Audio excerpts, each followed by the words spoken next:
اعوذ باللہ من الشیطان الرجیم بسم اللہ الرحمن الرحیم رب اشرح لی صدری ویسر لی امری واحلل عقدۃ من لسانی یفقہوا قولی آمین یا رب العالمین۔ اس سے قبل جتنے بھی رکوع گزرے ان میں غزوہ تبوک کا ذکر تھا جو 9 ہجری میں پیش آیا اور اس کی قیادت آپ صلی اللہ علیہ وآلہ وسلم نے خود فرمائی۔ اس صورت میں منافقین کی بڑی تردید فرمائی گئی کہ طاقت اور اسلحہ ہوتے ہوئے بھی تم نے جہاد میں شرکت کیوں نہیں کی، حالانکہ اپنے آپ کو مومن کہنے کے بعد مومن ہو تو پھر حکم کیوں نہیں مانا، اور جو مخلص مومن شریک نہیں ہوئے تھے ان کو بھی تنبیہ کی گئی۔ غزوہ تبوک کے بعد ایک چھوٹا سا غزوہ پیش آیا، اس میں مورخین کا اختلاف ہے کہ وہ غزوہ بنو خزیمہ تھا یا کوئی اور۔ اس غزوہ میں آپ صلی اللہ علیہ وآلہ وسلم خود تشریف نہیں لے گئے تھے کہ ضرورت نہیں تھی۔ اس غزوہ میں ضرورت سے زیادہ لوگ چلے گئے جبکہ اتنے زیادہ لوگوں کے جانے کی ضرورت نہیں تھی۔ جب آپ صلی اللہ علیہ وآلہ وسلم مسجد میں تشریف لائے تو بہت تھوڑے لوگ تھے وہاں پر۔ اس پر اللہ تعالیٰ نے تنبیہ فرمائی کہ جس طرح جہاد میں نہ جانا گناہ ہے، اسی طرح ضرورت سے زیادہ آدمیوں کا جانا بھی ٹھیک نہیں، کیونکہ ہر مرتبہ نفیر عام نہیں ہوتی۔ شیخ الاسلام علامہ شبیر احمد عثمانی رحمۃ اللہ اس آیت کی شرح میں لکھتے ہیں کہ گزشتہ رکوعوں میں جہاد میں نکلنے کی فضیلت اور نہ نکلنے پر ملامت تھی، تو ممکن تھا کہ کوئی یہ سمجھ بیٹھے کہ ہمیشہ ہر جہاد میں تمام مسلمانوں پر نکلنا فرض عین ہے۔ اس آیت نے فرمایا کہ ضروری نہیں کہ جب بھی کوئی جہاد ہو تو تمام کے تمام مسلمان اس کے لیے نکل کھڑے ہوں، بلکہ مصلحت یہ ہے کہ ایک جماعت نکلے اور ایک جماعت پیچھے رہ کر دوسری ضروریات میں مشغول ہو۔ اگر آپ صلی اللہ علیہ وآلہ وسلم خود تشریف لے جا رہے ہوں تو بھی ہر قوم میں سے ایک جماعت آپ کے ہمراہ نکلے اور وہ آپ صلی اللہ علیہ وآلہ وسلم کی صحبت میں رہ کر علم حاصل کرے اور دین سیکھے، اور واپس آ کر جو پیچھے رہ جانے والے لوگ ہیں ان کو اچھے اور برے معاملات اور دین کے تمام معاملات سے آگاہ کرے۔ اور اگر آپ صلی اللہ علیہ وآلہ وسلم خود مدینے میں موجود ہیں، آپ جہاد میں نہیں گئے، تو اسی طرح سے کچھ لوگ آپ کی خدمت میں رہ کر دین کی باتیں سیکھیں اور مجاہدین جب واپس آئیں تو ان کو وہ چیزیں سکھائیں۔ دین کا علم حاصل کرنا فرض کفایہ ہے اور جہاد بھی فرض کفایہ ہے، لیکن اگر کسی وقت امام کی طرف سے نفیر عام ہو جائے تو فرض عین ہو جاتا ہے، اور تبوک میں یہی صورت تھی، اسی لیے پیچھے رہ جانے والوں کی باز پرس ہوئی، واللہ اعلم۔ جبکہ ابو حیان کے نزدیک یہ آیت جہاد کے لیے نہیں بلکہ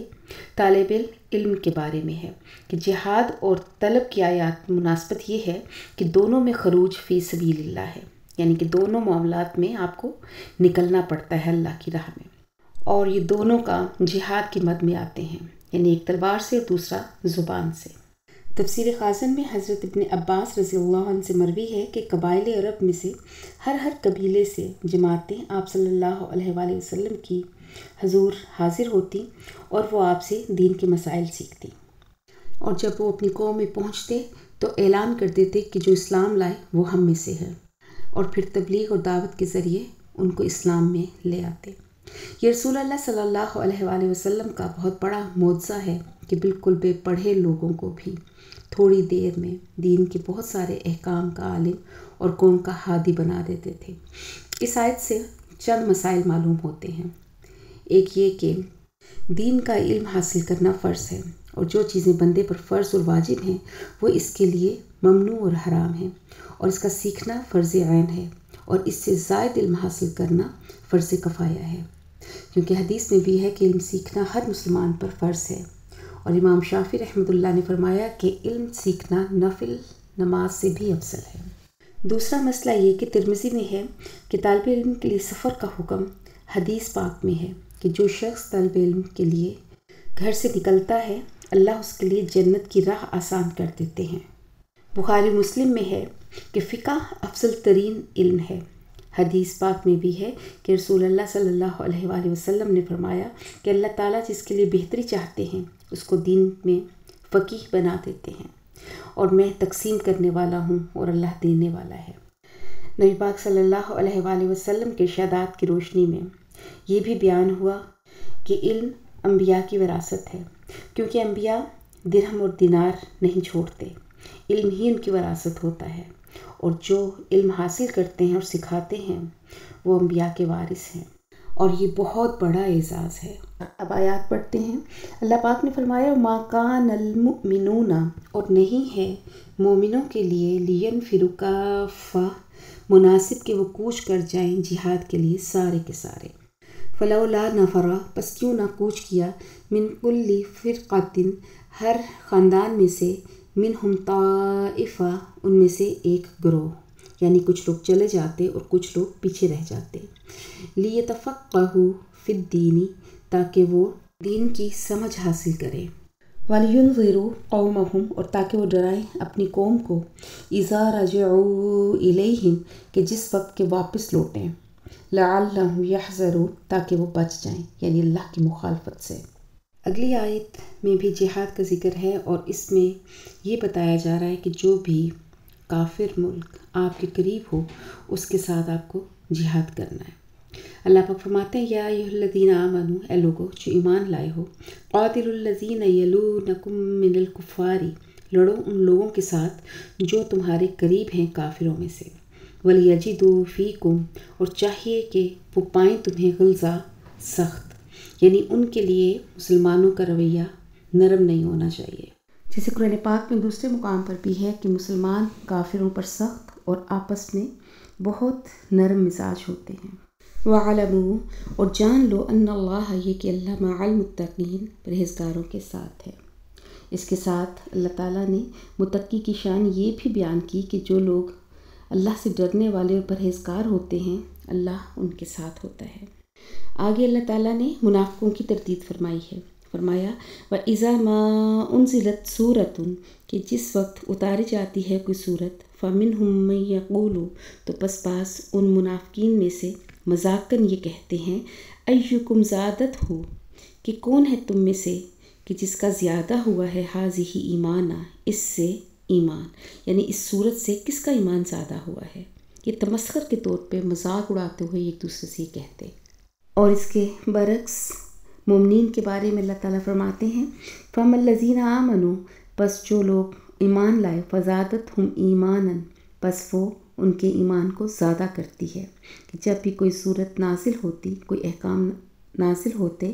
تو مسلمانوں کا، ایمان والوں کا ایمان بڑھ جاتا، وَهُمْ يَسْتَبْشِرُونَ اور وہ خوش ہوتے ہیں۔ وَأَمَّا الَّذِينَ فِي قُلُوبِهِم مَّرَضٌ اور وہ لوگ جن کے دلوں میں بیماری ہے، یعنی منافقت کی بیماری، وَزَادَتْهُمْ رِجْسًا إِلَىٰ رِجْسِهِمْ پس زیادہ کرتی ہے یہ صورت ان کے لیے ناپاکی کو ناپاکی کے ساتھ، یعنی جن کے دل میں منافقت کی بیماری ہوتی ہے تو وہ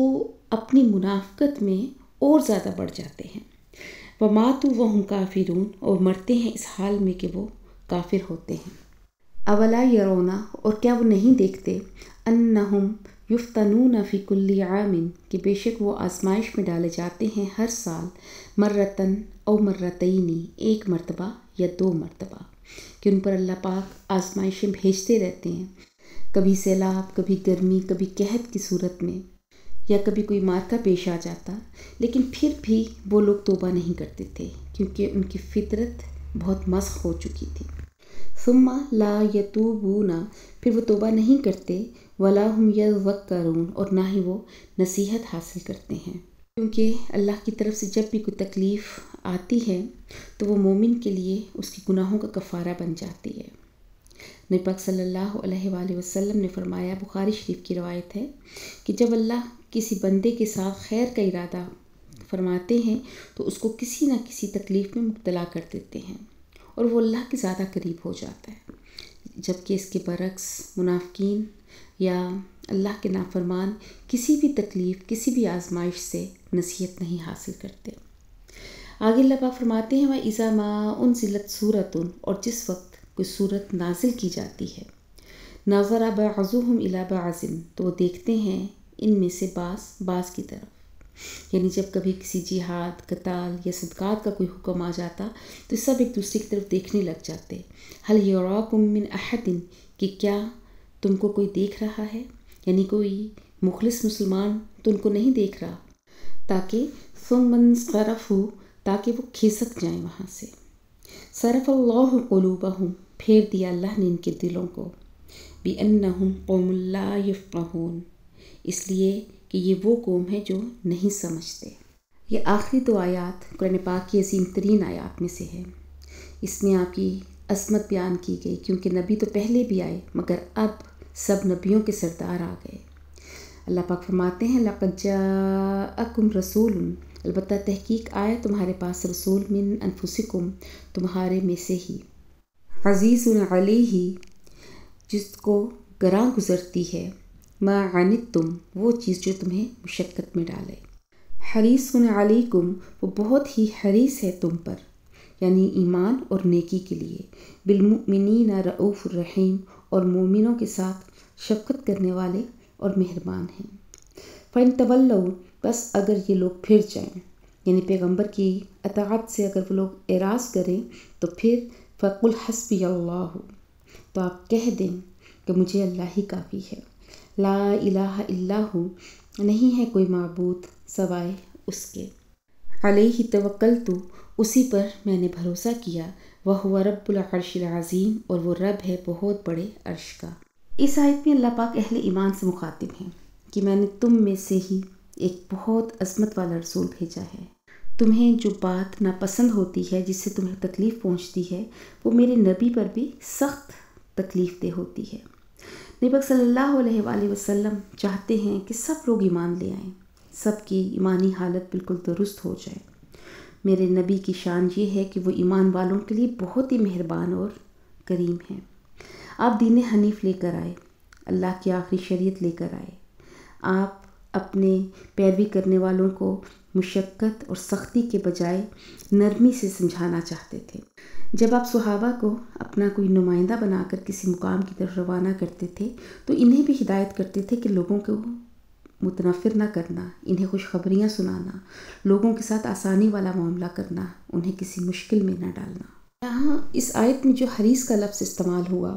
اردو میں تو ہم اس کا معنی برے سینس میں لیتے ہیں، لیکن یہاں پر اچھی سینس میں لیا گیا ہے کہ یہاں پر ہم اس کو ایسے بھی ترجمہ کر سکتے ہیں کہ خواہش مند، کیا خواہش مند تھے اس چیز کے کہ سب لوگ اللہ پر ایمان لے آئیں۔ اب اس آیت سے ہمیں یہ بھی پتہ چلتا ہے کہ آپ نے اس دین کے ذریعے ہمیں بہت ساری آسانیاں عطا فرمائیں۔ اس آیت میں ایک گہرا نقطہ یہ بھی بیان ہوا ہے کہ آپ کی اگر ہم اطاعت کریں، اگر آپ کی بات مانیں تو ہماری زندگی میں آسانی اور سکون ہی سکون ہے، رحمت ہی رحمت ہے۔ آپ نے ہمیں سادگی سکھائی، مگر ہم نے آسائشوں میں، فیشنوں میں اور رسومات میں پڑھ کے اپنی زندگی کو مشکل بنا لیا۔ جیسے شادی ایک بہت پیاری ہمارے نبی کی سنت ہے، مگر ہم نے شادی بیاہ کو اتنا مشکل بنا لیا کہ سنتوں کو ختم کر دیا اور ہندوؤں کی پیروی کرتے ہوئے نکاح کو مشکل کر دیا۔ یہ مصیبت، یہ رسم و رواج ہمارے اپنے بنائے ہوئے ہیں۔